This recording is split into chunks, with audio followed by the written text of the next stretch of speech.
성탄절입니다. 예수님의 생일잔치라고 이야기를 하죠. 세상이 이제 크리스마스가 되면 거의 한 달 넘게 크리스마스 분위기로 출렁입니다.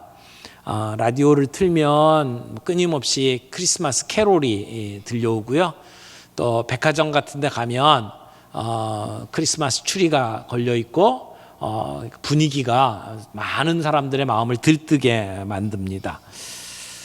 분명히 크리스마스, 성탄절은 예수님의 생일을 축하하는 날인데, 그런데 세상에 돌아가는 그러한 분위기와 모습을 보면 그 생일 잔치의 주인공인 예수님은 어디론가 가고 전혀 다른 사람들이 주인공 행세를 하고 있습니다. 우리 아이들에게는 아직까지도 성탄절의 주인공이 산타클로스가 되어 있고, 그리고 크리스마스 캐롤이라고 해서 부르는 노래를 가만히 들어보면 예수님이 없죠. 요즘 젊은 사람들 가운데 크리스마스 캐롤로 가장 좋아하는 노래가 뭐냐? 그랬더니 머라이어 캐리의 노래를 부르더라고요. All I want for Christmas is you라고 하는 노래를 제일 많이 듣는다고 그러더라고요. 근데 그 가사 한번 이렇게 읽어보셨습니까? 가사의 내용이 대충 이런 겁니다. 나는 크리스마스 선물 이런 거는 바라지 않아. 그냥 한 가지만 바래. 크리스마스 트리 밑에 있는 그러한 선물들은 상관 안 해. 나는 단지 너만 있으면 돼. 이런 노래예요. 그래서 내가 크리스마스에 원하는 거 All I want for Christmas is you. 너만 있으면 돼. 이런 얘기란 말이에요. 근데 여러분, 크리스마스의 주인공이 넌가요? 너를 소유하고 싶어. 이런 얘기잖아요. 그리고 그 사람에게 모든 마음을 다 쏟고 너만 있으면 된다고 생각하는 것은 어떻게 보면 그 사람이 우상이 된 거죠. 예수 그리스도의 그 탄생을 축하하는 자리에 우리는 그분이 없어요. 아마 어떤 면에서는 그런 우리의 모습을 보면서 예수님은 너무 쓸쓸해하고 외로워하시지 않을까 하는 생각을 해봅니다. 크리스마스가 12월 25일이잖아요. 사실 예수님이 언제 태어나셨는지는 몰라요. 역사적으로 찾아볼 길이 없어요. 근데 왜 12월 25일을 그 성탄절로 정해서 지키냐면, 한 주후 4세기경에 그 로마 사람들이 12월 24일을 태양절로 지켰습니다. 태양을 숭배하는 날이었어요. 근데 그리스도인들이 가만히 보니까 그날이 휴일이고 많은 사람들이 술 먹고 흥청망청 지낸단 말이에요. 그런데 그 태양을 숭배하는 것을 보니까 이 예수님하고 잘 맞아떨어진단 말이에요. 예수님이 빛이시다. 오늘 우리가 요한복음 같이 읽었습니다마는 참 빛이 이 세상에 왔다. 그러니까 빛으로 오신 예수님을 소개하는데 태양만큼 좋은 게 없잖아요. 그래서 이제 믿지 않는 사람들이 미신적으로 그렇게 태양절을 지키는 날을 바꾼 거죠. 그것을 예수님으로 바꾼 거예요. 그래서 예수님 오신 날을 기념하는 날로 바꿔서 지키게 된 것이 이 크리스마스의 유래입니다. 사실 추운 겨울날 예수님이 오셨다라고 하는 근거도 없어요. 목자들이 밖에서 양들과 함께 잠을 잔다라고 하는 것을 보면 그렇게 추운 날이 아니었던 것으로 보여지고, 또 호적하러 모든 그 유대인들이 이렇게 흩어지도록 만들었던 것도 그 추운 날 그런 일을 할 리가 없거든요. 겨울이 아니었을 거라고 생각을 합니다. 그러나 중요한 것은 어느 날이냐가 중요한 게 아니고 그 날을 기억하며 지키는 거죠. 근데 솔직히 주님이 이 땅에 오신 날은 1년에 한 번 정해가지고 우리가 축하하는 게 아니고 매일매일 우리가 감사하고 축하해야 될 일이 아닐까 생각을 합니다. 우리가 주일날 이렇게 함께 모여서 예배를 드리는 것도 어떻게 보면 주님의 부활을 기념하면서 모이는 거잖아요.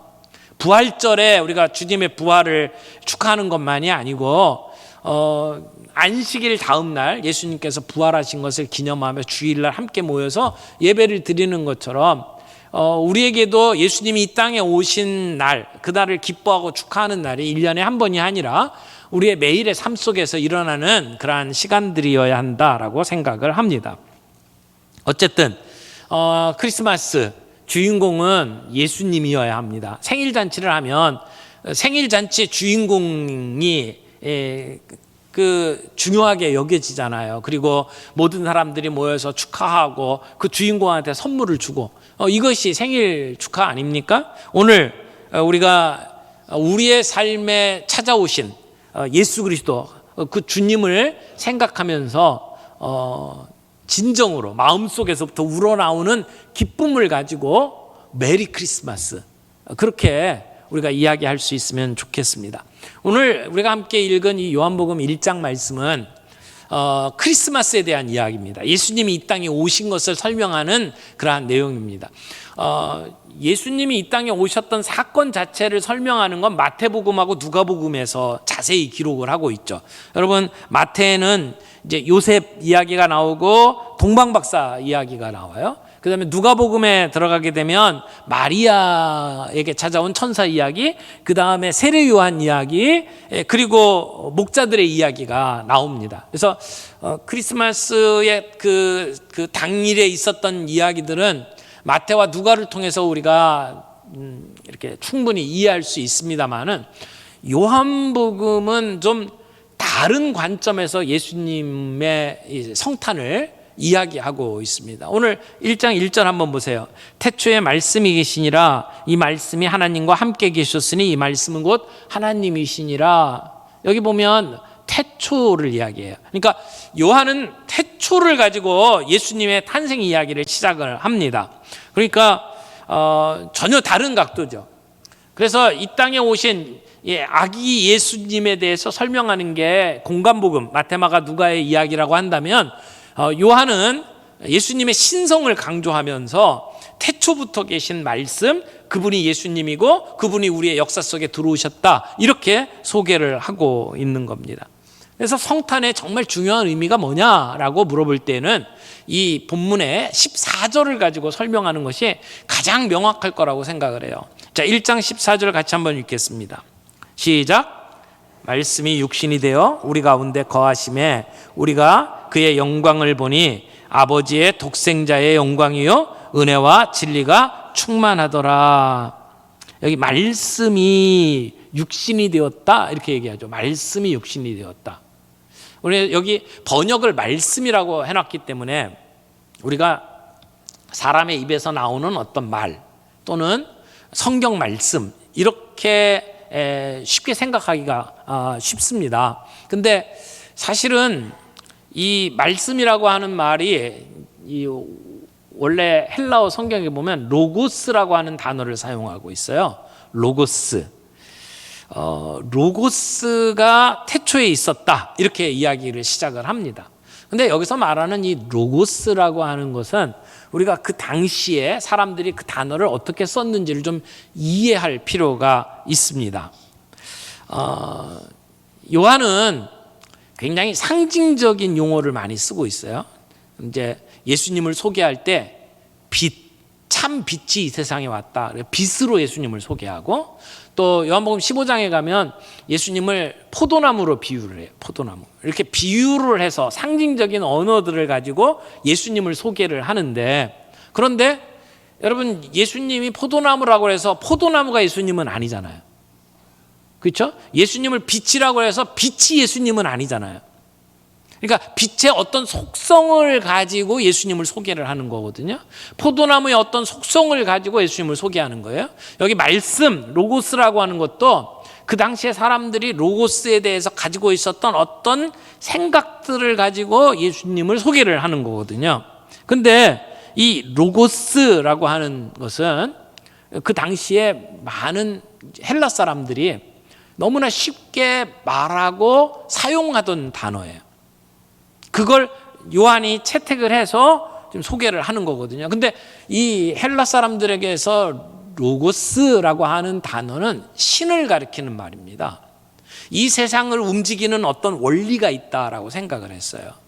그래서 플라톤 같은 경우에도 신으로부터 로고스가 우리에게 온다라고 하는 이야기를 할 정도로 그 사람들은 철학자나 그 당시의 사람들이 로고스가 우리에게 온다, 그분이 우리를 다스리는 이 세상의 원리다, 신이다, 이렇게 생각을 했단 말이에요. 그래서 로고스 얘기를 하면 그 사람들은 어떤 신, 이 세상을 다스리는 어떤 신이라고 생각을 하고 있었어요. 근데 요한이 그 단어를 가지고 소개를 하는 거예요. 태초에 로고스가 있었다라고 설명을 하는 거죠. 그러니까 요한은 너희들 맨날 로고스가 있다고 그러고 로고스가 이 세상을 움직인다고 그러는데 로고스가 누군지 내가 가르쳐 주마. 태초에 로고스가 있었어. 이렇게 설명을 하고 있는 거죠. 그래서 이 편지를 받고 있던 당시의 사람들에게는 로고스, 말씀이라고 하는 단어를 들으면 신으로 생각을 했단 말이에요. 그런데 그 사람들에게 너희들이 이야기하는 로고스가 바로 예수님을 얘기하는 거야. 예수님은 우리에게 생명을 주시는 분이야. 그분이 우리에게 영원한 생명이고 그분이 우리의 진리야. 참 빛으로 우리에게 오셔서 우리를 밝게 살 수 있도록 만드시는 분이야 라고 설명을 하고 있는 거죠. 그런 의미에서 지금 말씀이 계셨다라고 하는 것은 그냥 단순히 성경 말씀이 있었다 이런 얘기 정도가 아니에요. 하나님이 계셨다. 이 세상을 움직이는 그리고 다스리시는 하나님이 계셨다라는 것을 얘기를 하는 거죠. 그래서 그 뒤에 보면 그 로고스, 말씀이 이 세상을 지었다. 그러니까 세상을 창조할 때 로고스가 있었다는 거예요. 그러니까 로고스는 창조되어진 존재가 아니고 창조 이전에 존재하셨던 분, 그걸 어려운 말로 선재라고 표현하죠. 선재하시는 분. 그러니까 온 세상이 지어지기 전에 이미 하나님으로 계셨던 분이에요. 근데 그분이 사람의 몸을 입고 이 땅에 오셨다. 그게 성탄의 의미다라고 이야기를 하는 거예요. 그러니까 성탄의 진짜 의미는 예수님이 태어나셨다라고 하는 게 아니고 이미 계셨던 하나님이 우리 가운데 들어오셨다. 그래서 탄생의 의미라기보다는 우리 가운데 강림하셨다, 임재하셨다라고 하는 의미가 훨씬 더 강한 표현이라고 말할 수 있습니다. 그래서 말씀이 육신이 되었다, 로고스가 육신이 되었다라는 것은 바로 이 로고스가 하나님이시다, 그리고 인격적인 분이시다라고 하는 것을 이야기하고 그분은 온 세상이 만들어지기 전에 이미 존재하셨던 분이고 그분이 사람의 몸을 입고 우리 가운데 오셨다. 그분은 시간의 통제를 받지 않는 하나님이신데 역사 속에, 시간 속에 우리와 똑같은 모습을 가지고 우리 가운데 오셨다라고 이야기를 하는 겁니다. 그러니까 크리스마스를 가장 잘 설명해 주는 성경 구절이 있다면 요한복음 1장 14절이라고 말할 수 있는 거예요. 말씀이 육신이 되어 우리 가운데 거하셨다. 근데 여기 거하셨다라고 하는 말도 원문을 보게 되면 텐트를 쳤다, 장막을 쳤다 이런 뜻이에요. 그러니까 말씀이 로고스가 우리 가운데 텐트를 치셨다, 장막을 쳤다. 장막을 쳤다 그러면 뭐가 떠올라요? 이스라엘 백성들이 애굽에서 탈출해가지고 이제 가나안 땅으로 오는 과정 속에 광야에 머뭅니다. 근데 광야를 지나는 동안에 하나님이 이스라엘 백성들하고 만나는 장소가 있었어요. 거기가 어디예요? 성막. 나중에는 솔로몬이 지은 성전이 되지만 성전 이전에는 성막이었어요. 성막은 다른 말로 이야기하면 장막이죠. 텐트예요. 근데 텐트가 쳐지는 거죠. 그 텐트 쳐진 곳에서 하나님이 임재하시고 그들과 함께 대화하셨어요. 그래서 하나님이 텐트에 임재하실 때는 이 구름이 꽉 채워진 가운데 임재하십니다. 아주 신비로운 그러한 장면이 펼쳐지고 그 가운데 하나님이 우리 가운데 임재하시는구나라는 걸 그 이스라엘 백성들이 다 알 수 있는 그러한 것이었어요. 그래서 구름이 빽빽한 가운데 그리고 이 텐트가 쳐지면 그 안에 성소가 있고 지성소가 있잖아요. 근데 지성소는 완전히 사방이 다 막혀 있는 곳이에요. 창문이 없어요. 그리고 거기에 촛불이 켜지죠. 그래서 촛불이 뭐 이렇게 빛이 비치겠어요? 근데 그곳에 하나님이 임재하시면 그곳이 영광으로 가득 차고 그곳이 환하게 비치는 곳이 된다고 이야기를 합니다. 그래서 그 성막 가운데 임재하시는 하나님의 영광을 이야기할 때에 히브리어로 쉐키나라고 하는 단어를 사용해요. 쉐키나의 영광이 임했다라고 표현하는 것이 바로 그 하나님의 임재 가운데 나타나는 그 영광을 이야기하는 거거든요. 그런데 이 예수님께서 말씀이 육신이 되어 우리 가운데 텐트처럼, 성막처럼 우리 가운데 임재하셨다. 이렇게 오늘 예수님을 소개를 하는 것입니다. 그래서 이 요한의 표현은 정말 아주 압축적인, 아주 간단하면서도 심오한 표현으로 우리에게 성탄을 이야기를 하는 겁니다. 크리스마스와 관련된 모든 진리가 이 표현 속에 담겨져 있다고 말할 수 있습니다. 하나님이신 예수님께서 시간과 공간을 초월해서 계시던 존재가 사람의 몸을 입고 이 시간 속에 우리를 찾아오신 거예요. 그것이 성탄절의 메시지입니다. 여러분, 그래서 우리를 구원하시는 구원의 역사가 시작된 것이죠. 예수님이 우리에게 찾아오셔서 우리를 구원하시는 그 역사를 소개하는 것이 성탄입니다. 여러분, 왜 예수님이 그 말씀이 육신이 되어서 우리 가운데 임하셨을까요? 우리 가운데 오셔서 무슨 일을 하셨나요? 예전에 팀 켈러 목사님이 성탄절 설교를 하면서 예수님이 이 땅에 오신 이유를 3가지로 설명을 했는데, 오늘 이 3가지를 가지고 여러분하고 함께 나누기를 원합니다. 3가지가 뭐냐면 기쁨, 위로, 영광. 다시요. 기쁨, 위로, 영광. 자, 첫 번째, 예수님이 말씀이 우리 가운데 육신으로 오신 이유가 뭐냐? 첫 번째는 기쁨을 주기 위해서다. 여러분, 성탄절의 중요한 그 선물은 기쁨이라고 말할 수 있습니다. 이 누가복음 2장 10절 말씀 좀 볼까요? 천사가 이르되 무서워하지 말라. 보라, 내가 온 백성에게 미칠 큰 기쁨의 좋은 소식을 너희에게 전하노라. 지금 예수님이 이 땅에 오셨다는 것을 소개하면서 뭐라고 그랬어요? 큰 기쁨의 좋은 소식이래요. 예수님이 이 땅에 오신 게 뭐가 그렇게 기뻐요? 여러분, 우리가 성탄절 맞이해서 좀 아까도 인사할 때 뭐라고 인사했나요? 메리 크리스마스 그렇게 했잖아요. 메리가 뭐예요? 기쁜 성탄이다, 즐거운 성탄이다. 뭐가 그렇게 기뻐서요? 기쁜 이유가 뭐죠? 주님이 우리에게 기쁨을 주셨다는 거예요. 그냥 세상 사람들이 뭐 흥청망청 뭐 기뻐한다고 해서 덩달아 기뻐하는 것이 아니고, 우리는 이 성탄이 우리의 내면에서부터 우리에게 어떤 기쁨인지를 우리가 알고 즐거워하는 것이 필요하다고 생각합니다. 진짜 예수 믿는 사람들이 성탄절을 맞이해서 기뻐하는 것이 세상 그 어떤 사람들보다도 더 기뻐해야 된다고 생각해요.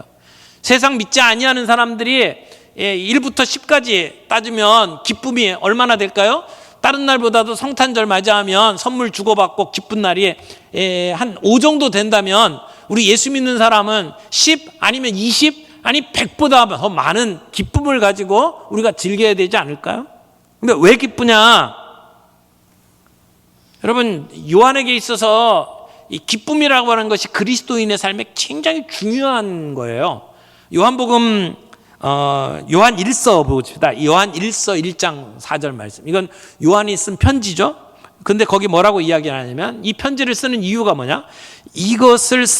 우리가 이것을 쓰면 우리의 기쁨이 충만하게 하려 함이라. 지금 복음을 전하고 그리고 그들에게 하나님의 뜻을 전해요. 근데 이렇게 말씀을 함께 나누는 이유가 뭐냐? 우리 안에 뭐가 충만하다고요? 기쁨이 충만하게 하기 위해서.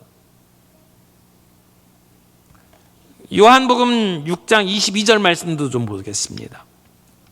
지금은 너희가 근심하나 내가 다시 너희를 보리니 너희 마음이 기쁠 것이요 너희 기쁨을 빼앗을 자가 없으리라. 예수님이 곧 잡혀 죽게 되죠. 그래서 예수님이 죽는 모습을 보게 되면 제자들이 슬퍼할 수밖에 없죠. 근심하고 슬퍼할 수밖에 없어요. 그런데 내가 너희를 다시 만날 거다. 이 얘기는 뭐예요? 부활해서 너희를 다시 만날 거다. 그때는 너희의 기쁨이 충만할 거다. 그러니까 예수님이 오시면 기쁨이 넘치는 거예요. 지금 첫 번째 크리스마스 기쁨이 넘쳤죠. 예수님이 죽었다가 다시 부활하시면서 기쁨이 넘치죠. 근데 그 기쁨은 세상 사람들이 너에게서 빼앗아 갈 수 없는 기쁨이라고 이야기를 해요. 예수님이 우리에게 주시는 기쁨은 그 세상의 어떤 것으로도 빼앗아 갈 수가 없다고 이야기를 하는 겁니다. 그러니까 내가 뭔가 이루어져서 잠시 기뻐하다가도 그것이 부정적인 환경으로 바꾸고 그래서 상황이 안 좋아지면 그 기쁨이 물거품처럼 사라지는 그런 기쁨이 아니고, 마치 풍랑이 있는 가운데에서도 배의 중심을 잡아주는 배 제일 밑에 무거운 줄을, 이게 짐을 쌓아놓는 것처럼 흔들리지 않도록 만드는 것 같은 기쁨이 우리 안에 주어진다는 것이죠. 그래서 샘솟는 것처럼 기쁨이 넘쳐나도록 주님이 우리를 만들어 주신다는 거예요. 그러니까 이 예수님이 우리 가운데 오신 이유가 뭐냐?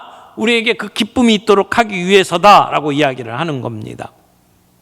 사랑하는 성도 여러분, 예수 믿은 것으로 인해서 우리 안에 그 기쁨이 있습니까? 예수님 만난 것으로 인한 기쁨, 그 주님이 나에게 주신 생명, 주님이 내게 주신 그 새로운 삶으로 인해서 우리 안에 기쁨이 있습니까? 그래서 그 어떤 것도 우리의 기쁨을 빼앗아 갈 수 없다라고 하는 그러한 그 기쁨이 우리를 지배하고 다스리는 것, 그게 그리스도인의 삶이다라고 이야기를 하는 겁니다.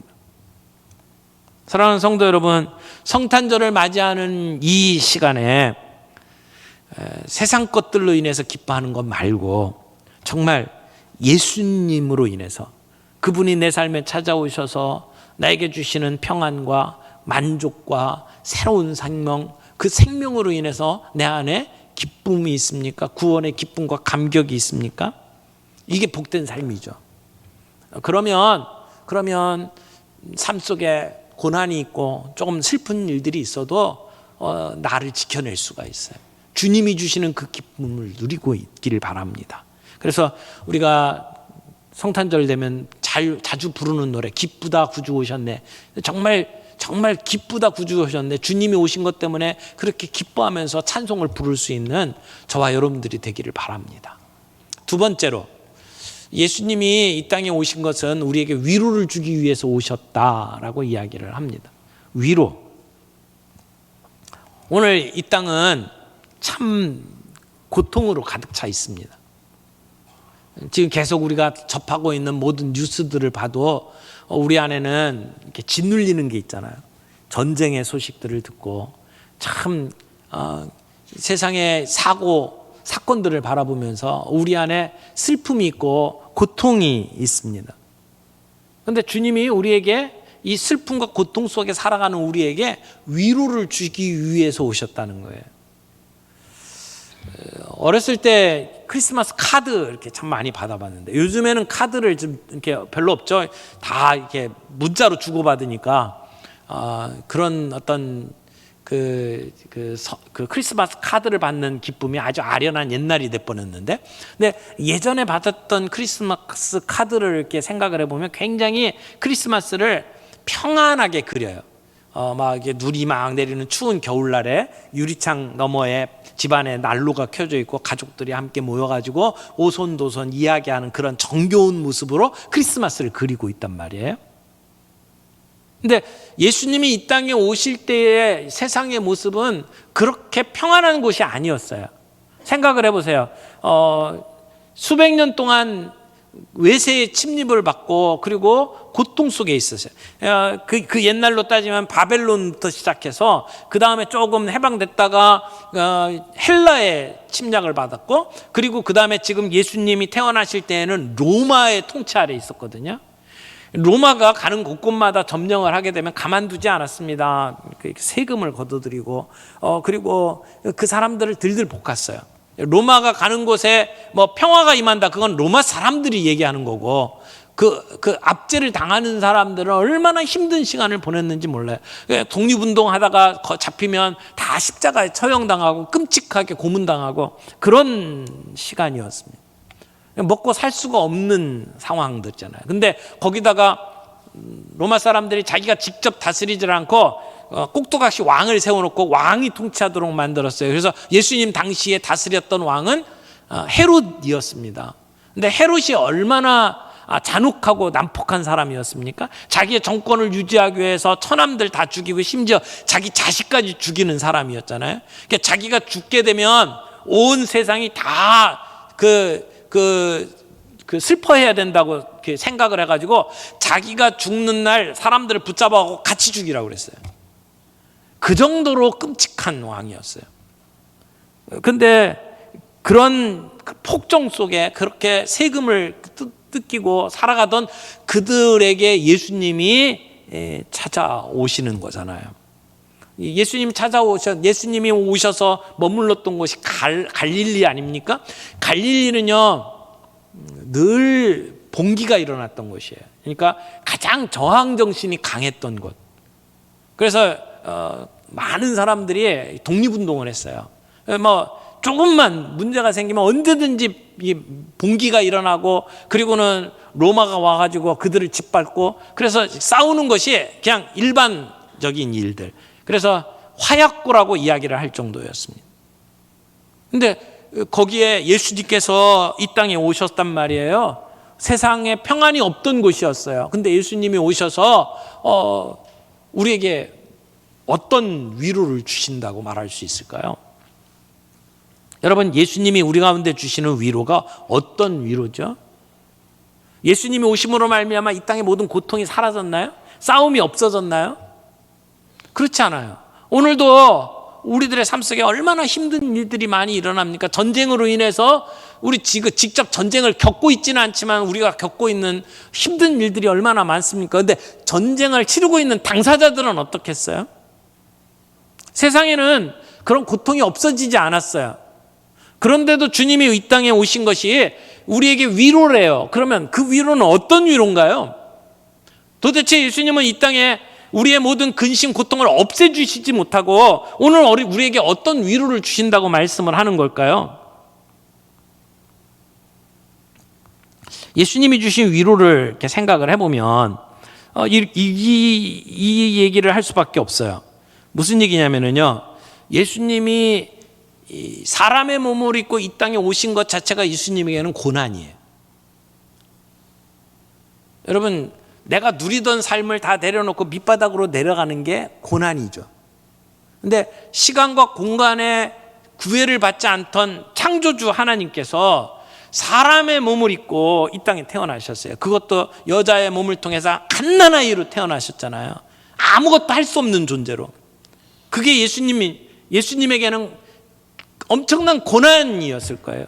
그리고 나서 예수님은 이 땅을 사시면서 구원의 메시지를 전하고 결국은 십자가에 못 박혀 돌아가시잖아요.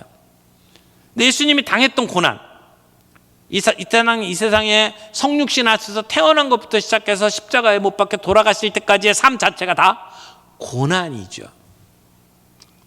근데 십자가에 못 박혀 돌아가실 때 엘리 엘리 라마 사박다니 하면서 외치셨어요. 하나님, 왜 나를 버리십니까? 라고 외쳤단 말이에요. 근데 이것은 진짜 하나님께 버림받은 순간이었거든요.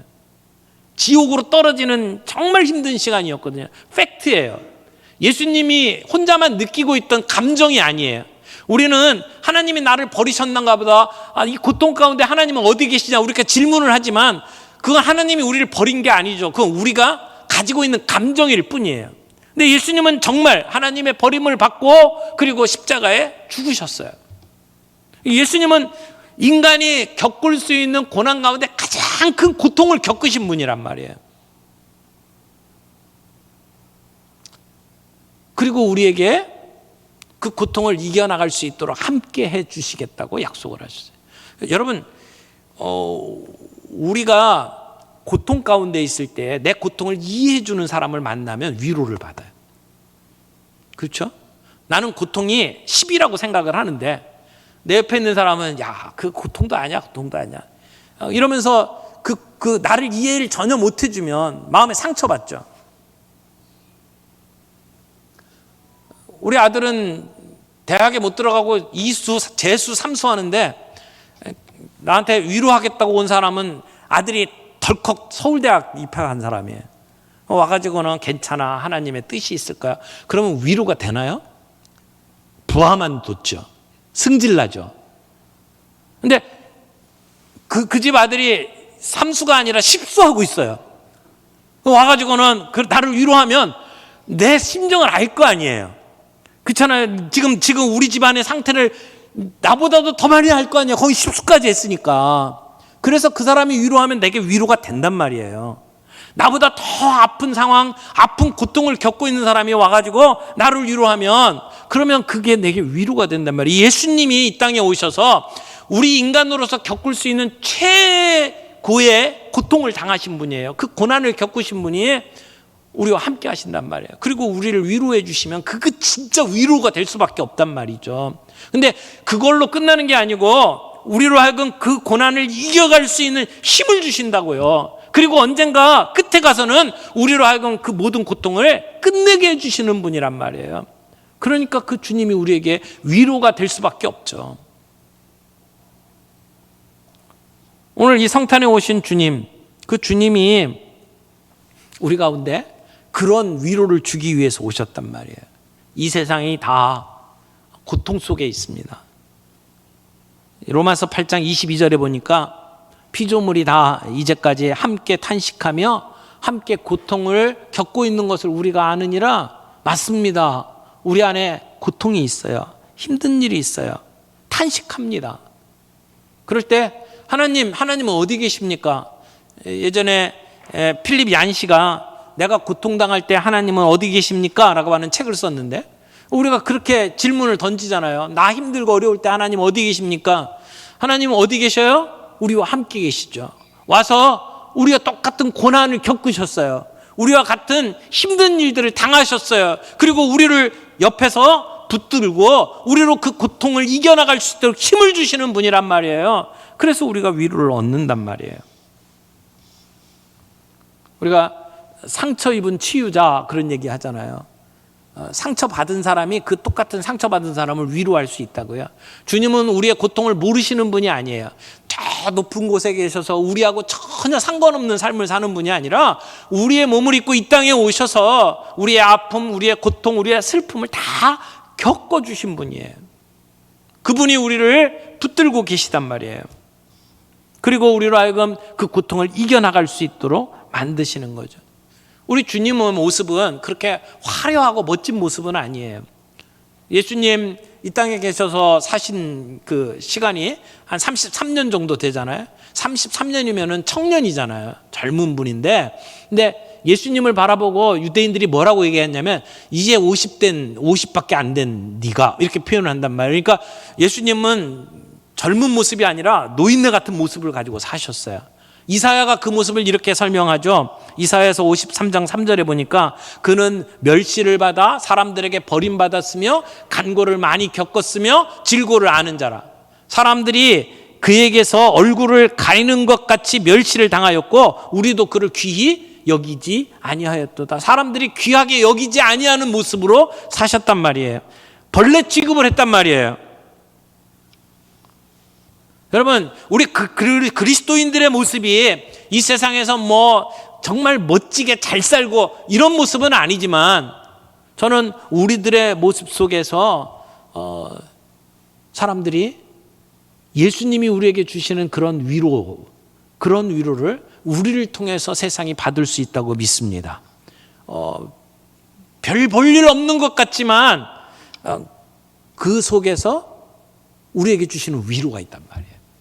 예수님이 그랬단 말이에요. 우리의 고통을 아시는 분, 우리의 고통을 이해하시는 분. 그래서 지금 우리의 문제를 완전히 해결해 주신 것은 아니지만 문제를 대신 지셨어요. 우리가 똑같은 고통을 당하시면서 우리 가운데 거하시고 우리로 하여금 그 문제를 극복하고 갈 수 있도록 힘을 주시고, 그리고 언젠가 마지막 날에 우리의 고통을 완전히 없애주실 거란 말이에요. 그 일을 위해서 주님이 이 땅에 어린아이로 오셨단 말입니다.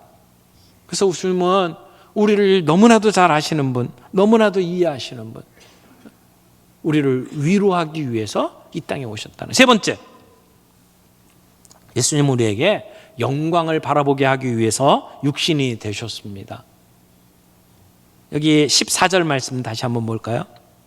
말씀이 육신이 되어 우리 가운데 거하심에 우리가 그의 영광을 보니 아버지의 독생자의 영광이요 은혜와 진리가 충만하더라. 여러분, 우리가 고통 속에 살지만 그 영광을 바라보도록 하기 위해서 주님이 우리에게 오셨다는 겁니다. 여기 육신으로 오신 예수님에게서 요한이 뭘 봤다고 얘기합니까? 독생자의 영광을 보았다라고 이야기해요. 독생자의 영광. 하나님의 아들 예수님만이 갖고 있는 독특한 영광이 있다는 거예요. 로고스, 말씀이자 하나님이시고 생명이고 빛이신 예수님의 영광이 있다는 겁니다. 예수님은 이 땅에 살고 있는 우리들에게 그 영광을 보여주시고 그 완전한 영광으로 우리를 이끌어 주시기 위해서 이 땅에 오셨다는 거예요. 그래서 오늘 비록 우리가 예수님을 통해서 누리고 있는 영광이 어떻게 보면 아직은 희미해 보여요. 아직은 명확하지 않아요. 그냥 조금 맛만 보는 정도예요.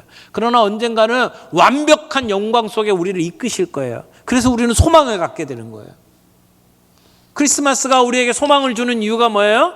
우리를 하여금 지금 잘 보이지 않지만 그 주님의 영광을 어느 정도 어렴풋하게 보게 만드시고 그리고 완벽한 영광 속에 우리를 이끄신단 말이에요.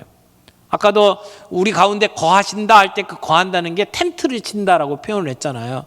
그 텐트가 채워졌을 때, 성막이 세워졌을 때 그곳에 하나님의 임재가 나타나면 거기에 하나님의 영광이 나타나잖아요. 쉐키나의 영광이 나타나잖아요. 여러분, 예수님이 우리 가운데 임재하셨을 때 그 영광으로 우리에게 나타나셨다라고 얘기를 하는 거예요. 여러분, 그 영광 정말 노래를 잘하는 분의 영광을 보고 싶어요? 그럼 그분의 콘서트에 가야죠. 그분이 노래를 부를 때 정말 꾀꼬리 같은 목소리로 그 아름다운 선율을 가지고 감동을 시키면 우리는 그 영광을 본다 이렇게 말할 수 있을 겁니다. 정말 멋진 학자의 영광을 보고 싶어요? 그러면 그분이 가르치는 자리에 가서 배울 때 그 학자의 영광을 보죠. 오늘 우리는 예수님의 영광을 봅니다. 여기에 하나님이 우리 가운데 임재하셨을 때의 영광, 쉐키나라고 표현을 하고요. 그 쉐키나가 헬라어로 바꾸면 에피파네스라고 얘기를 해요. 그 에피파네스 또는 쉐키나, 그 놀라운 하나님의 임재의 영광. 올해 우리가 하나님의 영광을 보기를 원합니다. 그렇게 기도하면서 한 해를 지냈습니다. 여러분, 하나님의 영광이 임하면, 모세에게 하나님의 영광이 임했을 때에 그의 얼굴에서 광채가 나가지고 얼굴을 수건으로 덮어야만 했어요. 그러니까 하나님의 영광은 얼마나 크겠어요. 그걸 영향을 받은 사람의 얼굴을 수건으로 덮어놔야 될 만큼 하나님의 영광은 대단한 겁니다. 근데 그 하나님이 사람이 되어서, 육신이 되어서 우리 가운데 임했어요. 그래서 우리 가운데 은혜가 임하는 거죠. 근데 여기 보니까 은혜 위에 은혜라고 이야기를 하죠. 여러분, 주님이 우리 가운데 거하시면 은혜와 진리가 충만하더라. 은혜가 있어요. 여러분, 주님을 만나고 그분이 주시는 은혜를 누리셨습니까? 정말 예수 믿는 그 삶의 기쁨과 은혜를 누리고 계십니까? 뭐 전혀 관계가 없는 것처럼 쳐다보고 계세요? 여러분, 정말 주님이 주시는 은혜를 경험한 사람은요, 참 재밌는 진리인데, 은혜를 경험한 사람은 더 큰 은혜를 사모해요. 희한하죠? 우리가 목이 마르면 우리가 물을 들이키잖아요. 그러면 갈증이 사라지잖아요. 근데 은혜를 받은 사람들은 그 은혜와 진리에 목말라가지고 은혜를 경험한 사람들은 시원함을 느끼면서도 더 큰 은혜를 사모해요. 그렇죠? 갈증이 더 커져요. 그래서 더 깊은 은혜를 찾아서 나서죠. 근데 은혜 위에 은혜. 여러분, 정말 우리가 주님 앞에서 하나님의 은혜를 경험한 사람들은 그걸로 만족하지 않아요. 주님이 주신 더 큰 은혜가 있다는 걸 알기 때문에. 근데 그 영광을 맛본 사람들은 그 영광을 더욱더 사모하게 돼 있죠. 사랑하는 성도 여러분, 우리가 이 성탄에 우리 가운데 임재하시는 그 주님으로 인해서 우리가 그 영광을 맛볼 수 있기를 바랍니다. 그리고 언젠가 주님 앞에 서게 될 그 영광을 바라보면서 소망할 수 있기를 바랍니다. 그럴 때에 이 성탄이 진짜 의미가 있을 거라고 생각을 해요. 이 성탄을 바라보면서 우리에게 독생자 예수 그리스도께서 사람의 몸을 입고 이 땅에 오신 이유가 세 가지라고 정리를 했어요. 하나는 우리에게 뭘 주기 위해서? 기쁨을 주기 위해서. 또 하나는 우리에게 뭘 주신다고요? 위로를 주신다고요. 오셔서 우리가 똑같은 육신을 입고 우리보다 더 많은 고통을 당하시면서 우리의 심정을 아시는 그분이 우리를 위로해 주신다고요. 그리고 언젠가 주님 앞에서 우리가 그 영광을 누릴 수 있도록 우리를 영광 가운데 이끌어 가셔요. 그래서 우리는 맛배기로 그 영광을 봅니다마는 언젠가 우리가 만날 그 영광을 바라보면서 소망 가운데 살아가도록 주님이 우리에게 찾아오셨단 말이에요. 그걸 누리는 사람이 누구예요? 우리예요. 우리 예수님을 영접한 사람들, 예수님을 믿고 그분을 나의 구주라고 고백하는 우리 모두가 그 주님의 영광을 볼 수 있다고 이야기를 합니다. 초라한 모습에도 불구하고 거기서 하나님의 영광을 볼 수 있는 것. 오늘 우리에게도 그런 눈이 있기를 바랍니다. 우리 주님 눌 자리 없어서 구유에 나셨다, 우리가 그렇게 찬송하지 않습니까? 정말 보잘것없는 초라한 모습으로 이 땅에 오셨지만 우리는 그 주님을 보면서 영광을 보게 돼 있는 겁니다. 영광 가운데 정말 그 주님이 주시는 생명을 붙잡고 그 빛을 붙잡고 오늘 이 땅을 살아가는 저와 여러분들이 되기를 바라고, 주인공이 분명한 성탄, 그분이 우리에게 주시는 기쁨과 위로와 그 영광을 맛보면서 이번 성탄절을 맞이할 수 있는 저와 여러분들이 되기를 바랍니다.